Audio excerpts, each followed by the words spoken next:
Hi, it's Cindy again with Wednesday Words. It's been a long week and I have had a lot of catching up to do. But in the meantime, I was really tuned into what I was supposed to talk about, whether this week or next week. And I don't think I've ever shared with you, but I keep a little post it pad on my writing desk and I write down the ideas as they come to me or as they brought to my mind so that I can expand on them when it comes to Wednesday. So I was realizing that I had been doing a lot of criticizing and a lot of complaining. Like, not just a little, but a lot. It seems when I'm in high stress, especially when I have a lot of things, I find things to criticize everywhere. Things that aren't even any of my business or my concern, and my mind just goes there.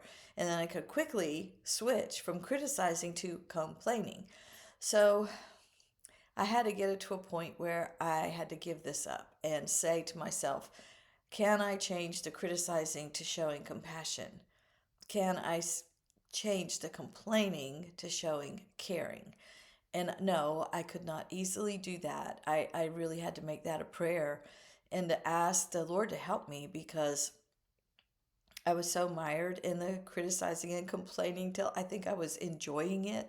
And when then I could switch, it helped me to release it and helped me to see that I needed to accept a situation as it was, and my criticizing and complaining was not helping one bit.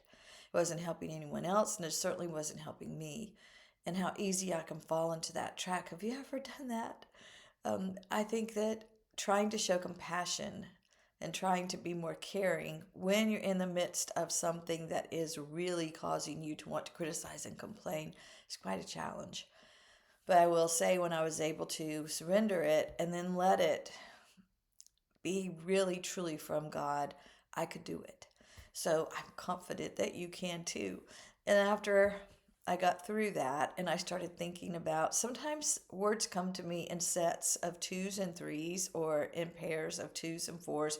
You've probably noticed that by sometimes I have that in the subject line of the email. But what came to me when I got past my complaining self was light, life, and love. And this is the season for me that ends the lack of light, because we will be going on to daylight savings time next weekend. Well, this Saturday. And I don't do well with the days when the days are short, when the light is short. I need the sunlight. That's really vital for me. And that can have all kinds of metaphors with it, and I think that you can follow what that means as far as how light is important to us and all the things that we do when we have light to guide us. And I would say one of the most amazing things that I have embraced is I don't need a floodlight all the time. I don't need a light from the sun all the time. Sometimes I just need the light of one candle, and that is enough if I can focus on that. And when I look at my life and I think about all the light that I have in it, don't you love my shirt? My granddaughter gave me this for Christmas one year, and I love wearing it, and I am going to write today. I'm in the editing, revising part of my second book, and it's easy to get defeated in that. But I'm going to let it be a light experience today, and one that gives me life. There's no way to do it easy, there is none.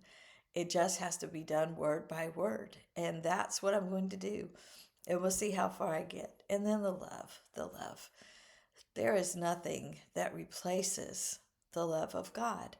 If you have not experienced that yet, I'm just going to be bold and encourage you. Try it. You won't be sorry. I have been working these past 2 weekends with a wonderful spiritual experience, and to be able to see people responding to the love of God, because there's really no substitute for it. A lot of my times in my life, I spent looking for substitutes for that. I knew who God was, but I wasn't really accepting God's love. I had a lot of other substitutes, and they all failed me, every single one of them.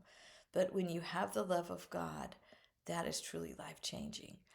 And it is something that is offered to us all freely. We don't have to earn it, we don't deserve it. We don't have to do anything to prove our worth. God already loves us that much.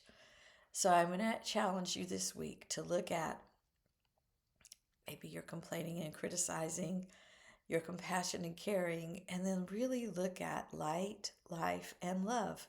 And how can those things impact your life? How can those things be changed? What do you need to do to make a change? And remember, it can only be as small as one little candle, but I have confidence that you can do it. I'll talk to you soon, and I hope the rest of your week brings you some signs of spring.